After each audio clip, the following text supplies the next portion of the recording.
Hola, ¿cómo están? Bienvenidos a las charlas sobre el tratamiento de proyectos perpetuos. Es un tema muy utilizado y muy importante en la valoración de proyectos. Primero vamos a ver lo que es el infinito financiero. Vamos a formular las perpetuidades desde el punto de vista matemático y su aplicación a las finanzas. Y posteriormente vamos a ejemplificar toda esta valoración con proyectos perpetuos, en un caso con crecimiento constante desde el comienzo y el más común que es la valoración de los proyectos perpetuos con crecimiento constante, pero varios periodos después del comienzo. Vamos entonces. Empecemos con el infinito financiero. En una anterior conferencia habíamos establecido la conceptualización del mismo. Ahorita vamos a combinarlo con los ejemplos pertinentes. Pensemos que un monto futuro está tan alejado de nuestro valor presente que se puede prácticamente despreciar. En aras de hacer un experimento empírico, vamos a suponer que ese futuro es de 100 unidades, 100 millones, 100.000, lo que ustedes quieran, y vamos a traerlo a 2 años, futuro en dos para traerlo a presente en 2 años, o futuro en cinco para traerlo a presente así hasta 50 y aún hasta el infinito. Entonces, nosotros vamos a usar aquí la ecuación vamos a usar la fórmula que es más BA, acuérdense, BA estamos utilizando en este caso las funciones de Excel, la tasa que es 25, el número de periodos que es 2, el pago que en este caso no existe porque inclusive lo tenemos ahí en cero, porque como tenemos un solo valor futuro traído a presente y luego tenemos el valor futuro que justamente es este que está aquí de 100. Aquí está. Y eso es todo. Con esto tendríamos nosotros un valor de 64.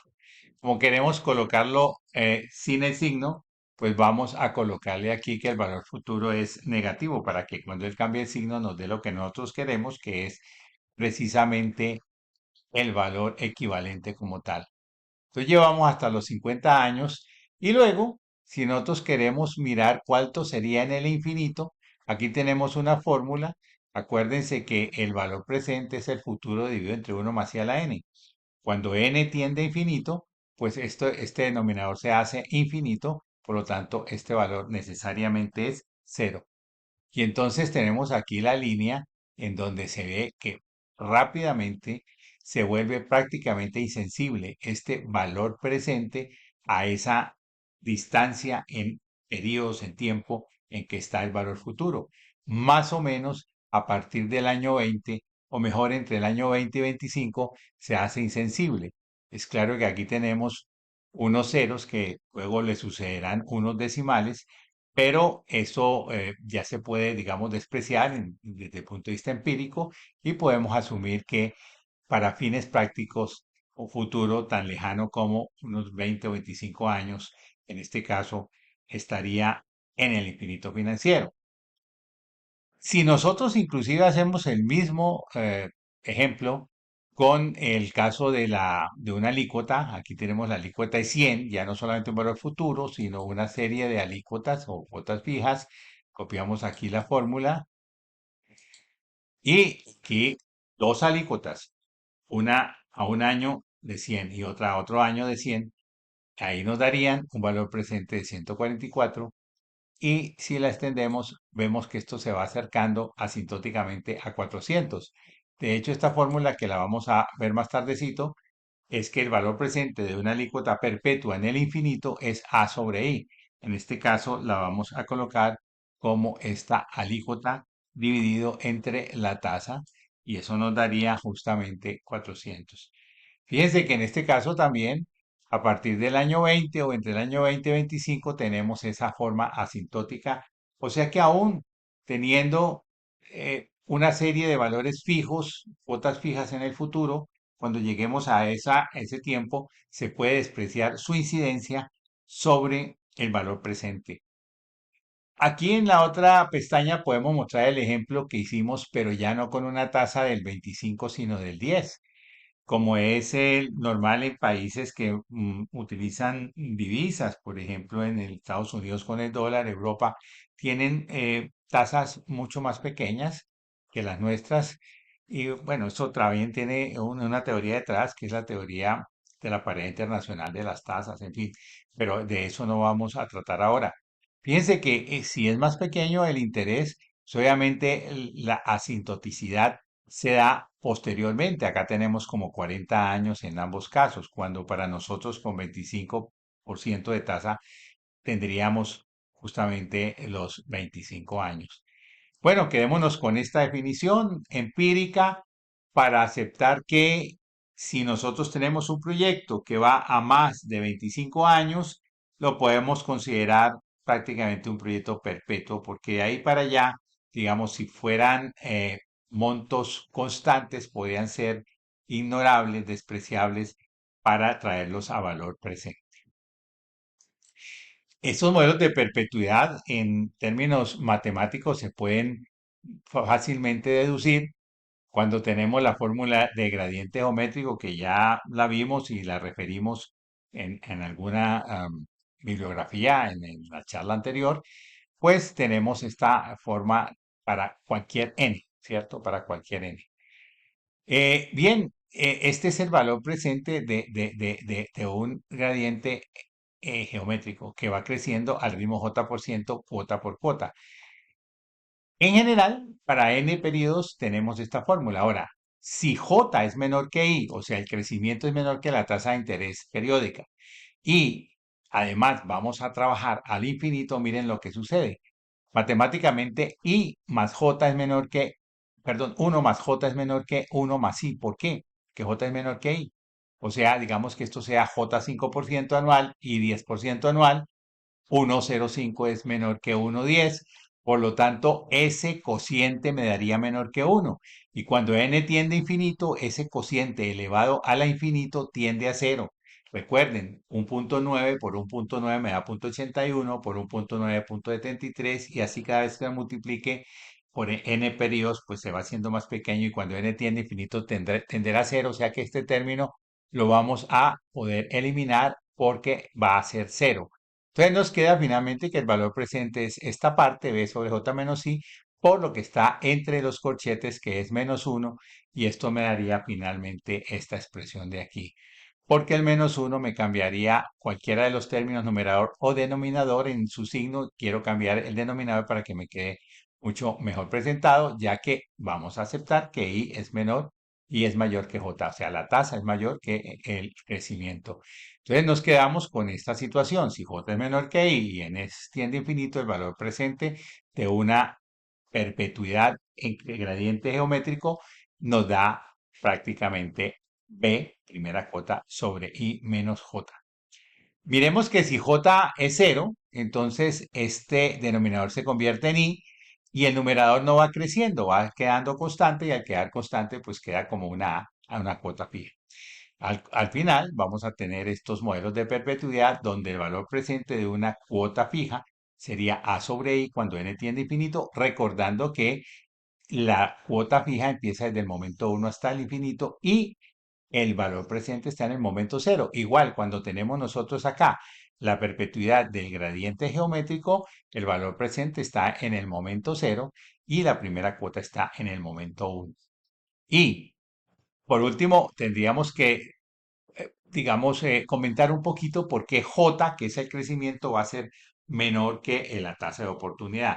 Si miramos un negocio, una inversión, pues suponemos que, digamos, el crecimiento de las, digamos, beneficios de ese negocio van a estar por lo menos al ritmo de la inflación. Entonces, digamos que están al ritmo de la inflación. Suponemos un negocio que siempre está vendiendo las mismas unidades, tendrá siempre las mismas ventas, mismos costos. Y si eso es cierto, pues lo único que afecta será la inflación y toda la utilidad se va en términos de la inflación. Entonces, el caso es que si hay una inversión, esa inversión necesariamente tendrá que rentar más que la misma inflación, porque si renta menos, el inversionista no estaría dispuesto a invertir, sino más bien consumirse eso ahora, porque si se invierte el dinero en ese negocio, pues cuando vaya a retirarlo va a tener menos capacidad de compra que esto. Entonces, es un hecho natural que cuando en el tiempo infinito, J menor que I, porque llega a ese equilibrio, tiene que ser que la tasa de interés sea mayor que el crecimiento de digamos, los flujos, ¿correcto?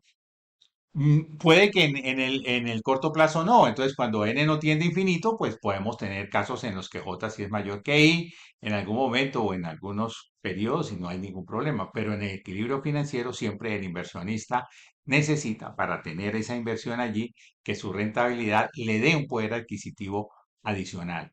Si a eso le agregamos que también puede estar, digamos, pidiendo que además de la inflación, le dé una ganancia por efectos reales, o sea que el negocio esté sacándole una ventaja a, a su estado estacionario de producir siempre lo mismo, ya que si no se estaría quedando frente al incremento del PIB, pues también podemos colocar en la ecuación eso y siempre estar pensando que para que se dé ese equilibrio financiero, siempre que ese negocio debe rentar más que lo que está creciendo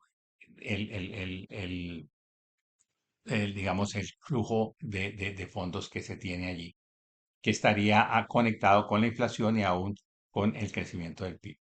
Muy bien, con esto entonces vamos a mirar algunos ejemplos de perpetuidades muy sencillos.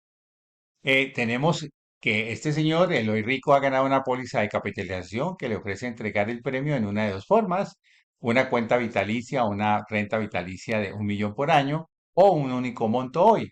Si este señor, Eloy Rico, tiene un costo de oportunidad del 10% anual, o sea, él puede rentar su dinero al 10% anual, ¿cuál es el monto que él podría recibir hoy y que tuviera el mismo valor que si le dan las cuotas perpetuas? O sea, estamos hablando que vitalicio para él, pues si es una persona joven, pues se podría ver como una perpetuidad en términos matemáticos. Aplicando entonces la fórmula de perpetuidad, pues vamos a tener que no es otra cosa que este valor presente de todas esas cuotas por mucho tiempo sería A sobre I, que nos daría 10 millones. O sea, para él sería financieramente igual que hoy le entreguen 10 millones o que le entreguen 1 millón cada año mientras esté vivo, ¿cierto? Claro, pues uno dice desde el punto de vista de riesgo, pues ya él preferiría tener los 10 millones hoy porque no sabe si de pronto no va a vivir todo ese tiempo. Pero en general, financieramente es así. Lo mismo podríamos decir cuando hay un crecimiento. Por ejemplo, este es un negocio que tiene un crecimiento del 10% anual y que los fondos que produce ese negocio son 10 millones, es 1 millón de pesos para el primer año y va creciendo al 10%, al 2% anual, perdón, al 2%, y él tiene el costo de oportunidad del 10% fuera. Aquí con estos datos podemos decir que aplicamos la fórmula de valor de perpetuidad con crecimiento constante y ese valor de perpetuidad será la primera cuota, o sea, lo que gana el primer año dividido entre la tasa menos el crecimiento. Y esto nos daría que si ese sobrino de este señor quisiera vender su negocio, hoy le haría lo mismo venderlo por 12.500.000 que seguir trabajando en el negocio que hoy le está dando 1 millón de pesos mensuales, pero, perdón, anuales, pero intuye, estima que va a crecer al 2% anual ese flujo de caja. Entonces, para él es exactamente igual esas dos cosas. Si alguien viene y le ofrece 12.500.000 o más por el negocio, pues podría venderlos. Bueno, esta es la forma sencilla de abordar el tema de proyectos perpetuos. Ahorita en las conferencias que continúan, pues vamos a presentar ejemplos ya un poco más complejos y vamos a hacer una disección para entregar unos procedimientos a esos problemas, a esos tipos de problemas. Espero que esto les haya sido de valor y nos vemos en una próxima oportunidad. Muchas gracias.